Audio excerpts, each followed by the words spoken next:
Grover came back and helped Percy with his wounds.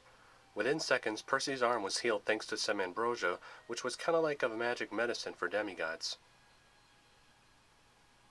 They watched as Nico laid out a bunch of figurines and cards on the ground. The figures all looked like the Greek gods and heroes, some of which Percy recognized. There was Zeus with a lightning bolt, Ares with a spear, Apollo with the sun chariot, and lots of others. "Nice collection," Percy said to Nico. "I almost got all of them," Nico said. "Plus they're holographic cards, except for a few really rare ones. I've only had them for a year. Before that I had..." He paused. "I can't remember." "Say, can I see that cool sword you were using?" So Percy showed him Riptide and explained how it turned from a pen to a sword by uncapping it. "Cool," said Nico. "Does it ever run out of ink?" "Oh, well, I never really use it to write with since it changes when uncapping it," said Percy. "So you're really a son of Poseidon?" Nico asked. "Yeah," said Percy. Then Nico went on asking questions, some of which actually bothered Percy. Questions like, can you surf better than anybody? Can you talk to fish? Can Thalia beat you in a fight every time since she's a daughter of Zeus? If Annabeth was a daughter of the wisdom goddess, why did she hang on to the monster when they fell? Is Annabeth your girlfriend? Anger started building up in Percy so much he felt like throwing Nico over the cliff, but he held back. Then Zoe Nightshade appeared next to him. "Percy Jackson," she said, "Lady Artemis wishes to speak with thee." So he let her lead him into the middle tent where Artemis was still talking with Bianca. "Come in, Percy Jackson," the goddess said. So he sat across from her on the floor.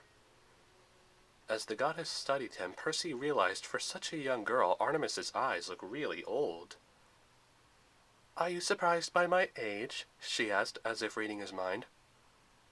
A little," Percy admitted. "As you may know, we gods can take whatever form we desire," she said. "I could appear as a grown woman, or even a blazing fire, or anything else I want. With less than a single thought, I could change my face any way I can imagine, but this is what I prefer. This is the average age of my hunters, and all young maidens for whom I am patroned for before they go astray." "Astray?" Percy asked. "Yes, grow up, become silly, preoccupied, insecure, become smitten with men." "Oh," said Percy. Zoe sat down at Artemis's right, and she glared at Percy as if all that Artemis said was his fault, like he invented the idea of being a guy. "Oh, and you must forgive my hunters if they do not welcome you, Percy," said Artemis. "It is very rare we would invite males in our camps. Usually boys are forbidden to have any contact with the hunters. But at any rate, I've asked you here because Bianca has told me some of the disturbing things the monster had said, but she may not have understood everything, so I was hoping you could tell me more." When he told her Thorn's every last word, the goddess froze. "How could I not have seen the signs?" she asked herself. "I must go after this monster myself, alone." "My lady," Zoe said. "No, Zoe," Artemis said. "This is too dangerous, even for the hunters." "As you wish, my lady," Zoe said. "I shall find this creature," Artemis said, "and bring it to Olympus by the winter solstice. It will be all the proof to convince the gods exactly how much danger we are in. And before I go, I have one small task for you, Percy Jackson. I would like you to lead the hunters back with you to Camp Half-Blood, where they can be safe until I return." "What?" Zoe blurted out. "But, my lady, please, we hate that place. The last time we stayed there—" I know, the goddess said. "But I'm sure Dionysus will not hold a grudge just because of a little misunderstanding. After all, you and the others have every right to use Cabin 8 when you are in need of it, and if it makes it any better, I hear they rebuilt the cabins you burned down. And now only one last decision to make. Have you made up your mind, my dear girl?" she said, turning to Bianca. Bianca hesitated. I'm still thinking about it." Thinking about what? Percy asked.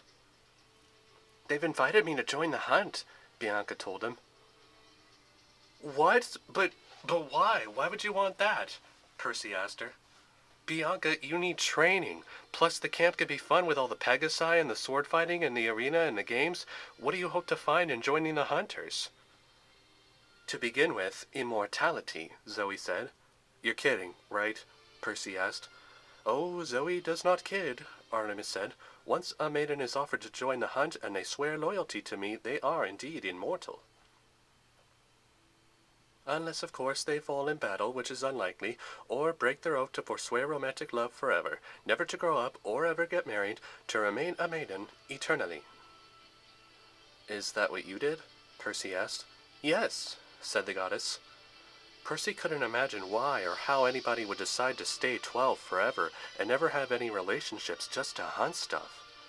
So, you just go around the country recruiting half-bloods? He asked. Any female who honors the goddess may join. Half-bloods, nymphs, even mortal women sometimes, who my lady may find worthy, Zoe mentioned. So, which one are you then? Percy asked. None of thy concern, boy, Zoe said. The point is, Bianca may join if she wishes. But what about your brother? Percy asked. I'm sorry, Percy, Bianca said, but I really want this. I really, really do. So what do I have to do? Bianca asked the goddess. Repeat after me, Zoe told her. I pledge myself to the goddess Artemis. I turn my back on the company of men. I accept eternal maidenhood and join the hunt. Bianca repeated the lines. Then Artemis said, I accept. Then the campfire seemed to glow a lot brighter. I feel stronger now, Bianca said. And do not despair, Percy Jackson, the goddess said. You will still get to show the D'Angelos the camp, and if Nico chooses, he can stay there. Okay, so any idea how we get there? Percy asked. Dawn is approaching, Artemis said, with her eyes closed. I shall summon a ride from my brother. Sure enough, it began to lit up outside. Everyone stepped out to find something silhouetted and flying in front of the sun. Percy had gotten used to some of the Greek myths being true, but thinking realistically, how could the sun god Apollo ride the sun on the earth? Look away for a minute, Artemis said. Wait until he parks. Parks? Percy thought. But he turned around anyway, just as the lights shined brighter, and then a second later, it just died. When everyone looked back, they saw a red sports car lying in front of them. It felt so warm now that there was green grass popping out of the snow. There was no need to ask why, just as it was obvious who the handsome driver was. Apollo, god of the sun and music, and Artemis's twin brother. He was dressed in jeans and a sleeveless white t-shirt and looked about 17. If it weren't for his playful smile and clean face, Percy probably would have almost mistaken him for his old enemy, Luke Castellan. Whoa, Apollo is hot, Thalia said. Of course he is. He's the sun god, Percy said. Hey, what's up, little sis? Haven't seen you in a while, the sun god said to the moon goddess. I have some solo hunting to do, she said, so I need you to drop off these demigods and my companions to Camp Half-Blood. The sun god took a good look at all the demigods. Well, all right then, no problem, he said. We better load up then. Then he took out his car key and held the lock button. Then in a flash of light, the car was replaced by a shuttle bus. I really hate to switch it out of sports car mode. I really do, he said. Cool, Nico said. Thanks, kid, said Apollo. Hop in. Oh, and brother dear, Artemis chided, while I leave you with my hunters, you do not help them, you do not look at, talk to, or flirt with them, and you most certainly do not call them sweethearts. Oh, all right, sorry, sis, Apollo said. And where'd you say you were going? Hunting, and it's none of your business, Artemis said. "Oh, I'll find out, all right. I see and know all," said Apollo. "Just drop them off, please, and no messing around," said Artemis. Then she took one last look at all her hunters and the demigods. Then she said, "I shall see you all by the winter solstice. Zoe, you are in charge of the hunters until I return. Do as well as I would." "Yes, my lady," Zoe said. Artemis took a look at the ground, as if looking for tracks. "So much danger! The beast must be found," she said. Then she sprinted towards the woods and disappeared into the shadows. "So, who wants to drive?" Apollo asked, holding up the key. "Anyone?" The hunters crammed into the far back, trying to stay as far away as possible from Apollo and the boys. Bianca sat with them, leaving her brother in front with Percy and his friends. That seemed kind of cold to Percy, but Nico didn't seem to mind. "This is so cool," he said.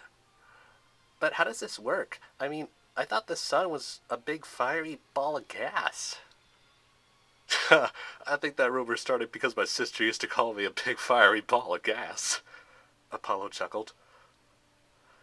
"It really all depends on what you're talking about, kid.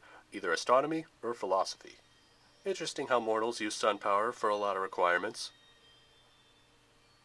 "This chariot is built out of many human dreams about the sun, kid. It's as old as Western civilization. It drives across the sky every day from east to west and lighting up all those puny little mortal lives. The chariot is a manifestation at the sun's power, the way mortals perceive it. Make sense, kid?" No," Nico said. "Well, just think of it as a really powerful, really dangerous solar car," Apollo said. "Hey, can I drive?" Nico asked. "Nope, sorry, too young," said Apollo. He turned towards the back and looked at Thalia. "Hey, how about you? As the daughter of the sky god, you might be perfect." "Me? Oh, no, I couldn't," Thalia said. "Oh, come on," Apollo insisted. "How old are you again?" "Oh, I really don't know," Thalia said. It was sad but true. After all, she was magically brought back to life during the summer after dying 7 years ago. She was only 12 at the time, and she still looked 12, and still felt like 12 too. If you went by the regular time, she'd probably be about maybe 19.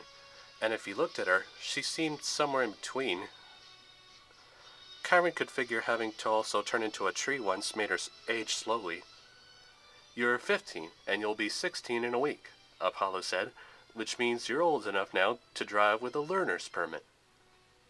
"A week?" Dahlia said. "Of course! My birthday is on December 2nd. That's a week from now. But how did you know that?" "Hey, I'm the god of prophecy. I know stuff." Thalia felt really nervous now. "Come on, don't sweat it," said Apollo. "No one's even made any rules about needing a license to drive a sun chariot. And Maine to Long Island is a short trip when you're flying, and Zeus wouldn't blast his own daughter out of the sky. You'll be a natural." Then he pressed a button, which turned on a sign above them that read, "Warning, student driver." Apollo was obviously not going to take no for an answer. Percy had to admit he did feel a little jealous. Thalia looked like she was going to be sick. "What's wrong?" he asked her. Nothing," she lied. She nervously pulled back on the wheel, which made the bus lurch upward a little too fast. "Whoa, slow down there," said Apollo. "Sorry," Thalia said. It took her a few times getting the controls right, and after a few times of shaking up and down. With the power of the sun chariot, Thalia managed to drive them to Camp Half-Blood in just minutes. She hit the brakes and managed to land the bus in the lake. "You see, I told you could do it," Apollo said, smiling. "Now, let's go see if we boiled anyone important, shall we?"